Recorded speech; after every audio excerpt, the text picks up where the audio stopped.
اما بنعمت ربک فحدث، اور اللہ کی جو تم پر نعمت ہے اس کا خوب چرچا کرو۔ ارشاد فرمایا گیا حضور علیہ الصلوۃ والسلام کی وساطت سے امت کو یہ سبق دیا گیا کہ اللہ تبارک و تعالی اپنے بندوں پر جو نعمت فرمائے، بندوں کو چاہیے کہ وہ اس نعمت کا خوب چرچا کریں، اس نعمت پر اللہ کا شکر بجا لائیں، اس نعمت کا تذکرہ کریں اور دھوم دھام سے اللہ کی اس نعمت کا چرچا کریں، تاکہ معلوم ہو کہ ان بندوں کو اللہ کی اس نعمت کے ملنے پر خوشی ہوئی۔ حضور نبی اکرم صلی اللہ تعالیٰ علیہ وآلہ وسلم کی بارگاہ میں ایک صحابی حاضر ہیں، میلے اور پھٹے ہوئے کپڑے پہنے ہوئے۔ آقا نے پوچھا صلی اللہ علیہ وسلم کہ تمہارے پاس کوئی مال دولت پیسہ ٹکا ہے؟ صحابی نے عرض کیا یا رسول اللہ صلی اللہ علیہ وسلم، اللہ کا شکر ہے بہت کچھ ہے، میرے پاس مال بھی ہے، غلام بھی ہیں، دولت بھی ہے، تجارت بھی ہے، کاروبار بھی ہے، بہت کچھ اللہ کا دیا ہوا ہے، اس کی نعمت۔ اس پر حضور علیہ الصلوۃ والسلام نے فرمایا کہ اللہ کے بندے، جب اللہ کی تجھ پر اتنی نعمت ہے تو اس نعمت کو تیرے جسم سے ظاہر ہونا چاہیے، تیری زندگی میں تیرے جسم سے اس نعمت کو ظاہر ہونا چاہیے۔ یہ تحدیث نعمت کی ایک شکل ہے۔ تو آج اس ماہ ربیع الاول کی مناسبت سے میں نے یہ عرض کیا کہ حضور علیہ الصلوۃ والسلام کی ولادت باسعادت سے بڑھ کر امت مسلمہ کے لیے اللہ کی اور کوئی بڑی نعمت نہیں، اور اللہ تبارک و تعالیٰ کی نعمتوں اور رحمتوں کی ساری کائنات میں حضور علیہ الصلوۃ والسلام کی ذات اقدس، آپ کی ولادت باسعادت اور عالم انسانیت میں آپ کی بعثت سعیدہ سے بڑھ کر کوئی نعمت تخلیق نہیں کی گئی۔ یہ نعمت عظمیٰ ہے۔ ساری نعمتیں انسانوں کو اور مسلمانوں کو اس نعمت عظمیٰ کے تصدق سے ملی ہیں، حتیٰ کہ قرآن مجید بھی حضور علیہ الصلوۃ والسلام کے تصدق سے ملا ہے۔ ماہ رمضان المبارک کی نعمتیں بھی حضور کے تصدق سے ملی، حج کی نعمتیں اور مناسک بھی حضور کے تصدق سے ملی، عید الفطر ہو یا عید الاضحیٰ، یہ نعمتیں بھی حضور علیہ الصلوۃ والسلام کے تصدق سے ملی۔ مسلمانوں کو ایمان، عمل، عزت سب کچھ حضور علیہ الصلوۃ والسلام کے تصدق سے ملی۔ تو یہ نعمت عظمیٰ وہ نعمت ہے کہ ساری نعمتیں اس کے تصدق سے ملی، یہ ہر نعمت کا باعث۔ مجھے یہ بات عرض کرنے میں کوئی تأمل نہیں ہے کہ جتنی خوشیاں ہم لوگ ان جدا جدا نعمتوں کے حصول پر اور جدا جدا نعمتوں کے آمد کے موقع پر مناتے ہیں، ان ساری خوشیوں کو ملا کر حضور علیہ الصلوۃ والسلام کی ولادت باسعادت کی نعمت پر ان سے بڑھ کر خوشی منانی چاہیے۔ جو جو تاریخ اسلام کے اندر مسلمانوں کے اندر زوال آتا گیا، ایمان کا زوال، عمل کا زوال، محبت کا زوال، دینی علم کا زوال، دینی اداروں کا زوال، دینی قدروں کا زوال، روحانی فضائل کا زوال، جو ہمارے اندر بگاڑ پیدا ہوتا گیا، زوال آتا گیا، اور مسلمانوں کی زندگی میں مادیت کا غلبہ ہوتا چلا گیا، نفسانیت، مادیت، دہریت، اس کی یلغار نے مسلمانوں کی زندگی کو ذہنی طور پہ بھی اور عملی طور پہ بھی اپنی لپیٹ میں لے لیا۔ تو نتیجہ یہ ہوا کہ مسلمانوں کا رشتہ اپنے اسلاف سے، پرعظمت ماضی سے اور ایمان کی بہتری والے دور سے کٹتا چلا گیا، اور لوگ ہر انداز کو مادی، ہر بات کو مادی انداز کے ساتھ سوچنے لگے۔ تو جب پرعظمت ماضی کے ساتھ، اسلاف کے ساتھ، اپنے اکابر کے ساتھ رشتہ کٹ جائے اور زندگی کی ڈوریں کٹ جائیں، تعلق ٹوٹ جائیں، تو صاف ظاہر ہے زندگی جب نئے سرے سے مادیت کی بنیاد پر استوار ہونے لگے تو قدروں میں، تصورات میں خود بخود بڑا فرق آ جاتا ہے۔ بعض اوقات ذہنوں میں یہ خیال آتا ہے، اور بعض احباب معلومات کی کمی کے باعث ایسا خیال پیدا کر دیتے ہیں، ایسی بات کہہ دیتے ہیں جس سے بعض ذہنوں میں یہ تصور ابھرتا ہے کہ شاید یہ میلاد النبی صلی اللہ علیہ وسلم کا جشن منانا، اس کا جلوس نکالنا، یہ محافل میلاد کا منعقد کرنا، یہ خوشیاں منانا، صدقہ خیرات کرنا، محفلیں اور مجلسیں منعقد کرنا اور صلاۃ و سلام کی ایک خوب دھوم رچانا، یہ سارا کچھ شاید بر صغیر پاک و ہند میں اسی زمانے میں پیدا کیا گیا، اور صدیوں پہلے اسلام کی تاریخ میں شاید اس کا کوئی وجود نہ تھا۔ یہ بات ذہن نشین کر لیں کہ یہ تصور سراسر غلط اور تاریخ سے عدم واقفیت کی بنا پر پیدا ہوا ہے۔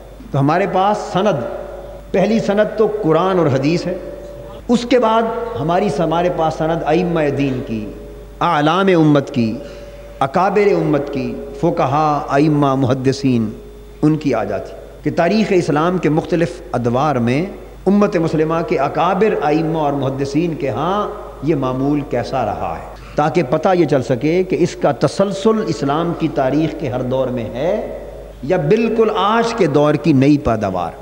اگر تو آج کے دور کی نئی پیداوار اور تاریخ اسلام کے پچھلے زمانوں میں اس کا کوئی ٹریس نہ ملے، کوئی ثبوت نہ ملے، اس کے پیچھے کوئی تسلسل نہ ہو، امت مسلمہ کا عمل اجماع اور تواتر کے ساتھ اس کے پیچھے پچھلے زمانوں میں نہ پایا جائے، پھر تو یہ بات قابل اعتراض ہو سکتی ہے۔ کوئی جائز چیز جسے عذرو شرع کتاب و سنت کی کوئی دلیل جس کی نہیں اور منع پر وارد نہ ہو، کوئی ایسا کام کہ قرآن اور حدیث کی کوئی دلیل اس کو منع نہ کرے، کسی آیت سے کسی حدیث سے اس کی ممانعت ثابت نہ ہو، یا اس کی نہیں پر کوئی قرآن و حدیث کی دلیل وارد نہ ہو، یا قرآن اور حدیث سے وہ چیز ناجائز ثابت نہ ہو، پھر اسے جائز کہیں گے۔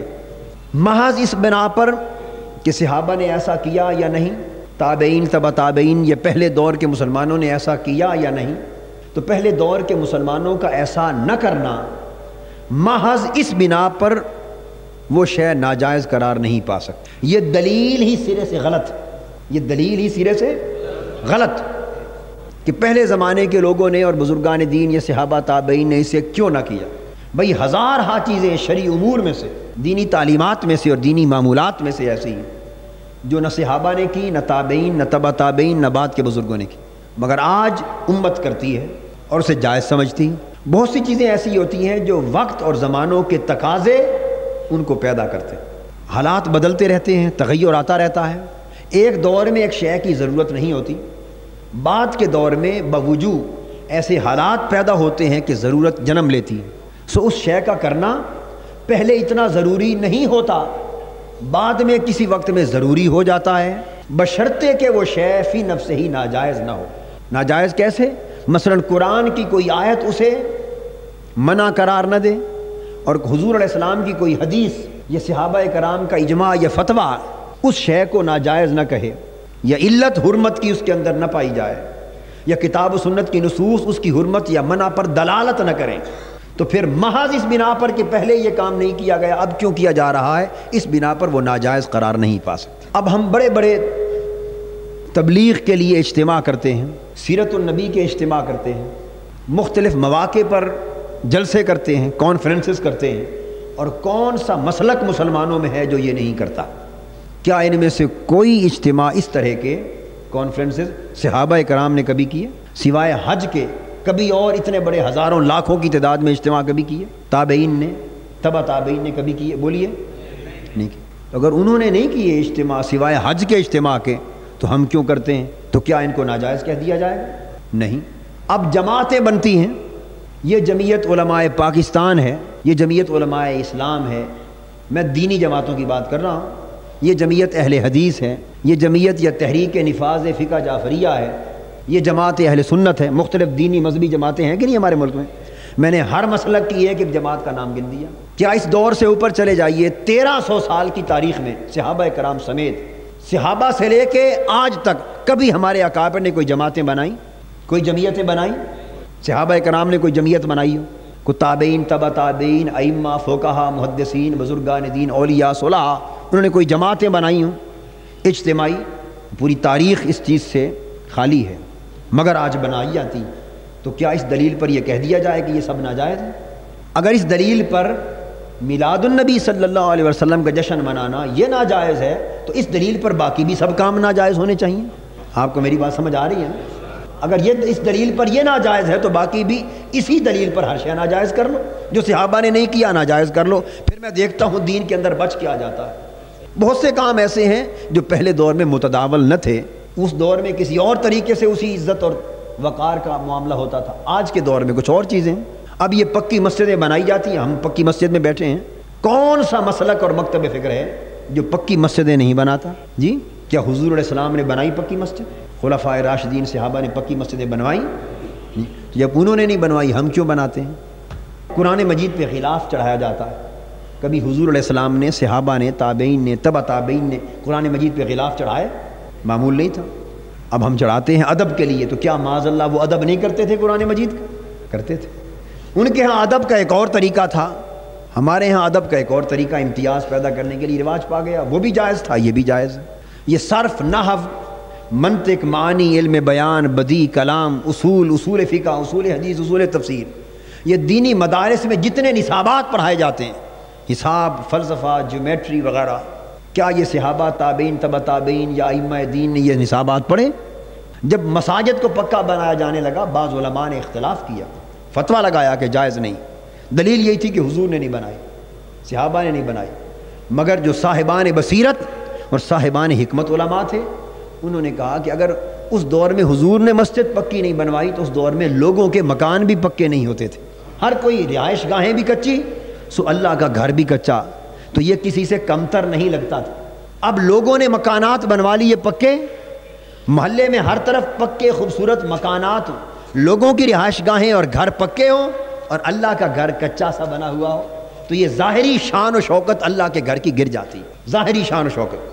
اس لیے ظاہراً بھی دین کی شان و شوکت کو قائم رکھنے کے لیے مسجد کو بھی پکا اور خوبصورت ہونا چاہیے، تاکہ جب نگاہ دیکھے تو وہ ظاہری شان و شوکت کے اعتبار سے بھی اللہ کے گھر کو عزت والا جانے۔ ضرورت پیدا ہو گئی نا، اس لیے مسجد کو پکا بنانے کا جواز ہو گیا۔